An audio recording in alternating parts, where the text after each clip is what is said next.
name is MEGHAN KONDE and today my topic is sources of energy. So let's start.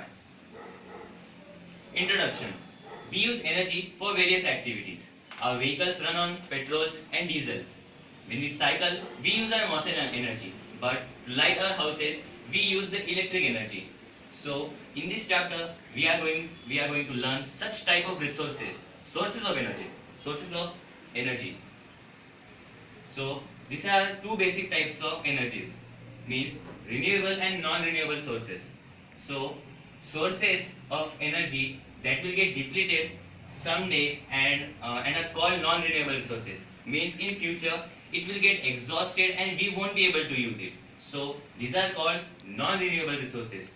For example, fossil fuels, petroleum, etc. And the sources of energy which will never exhaust or which can last longer than we think are known as renewable resources. For example, solar energy, wind energy, etc. So today that's it, and for more videos like and subscribe our channels. Thank you.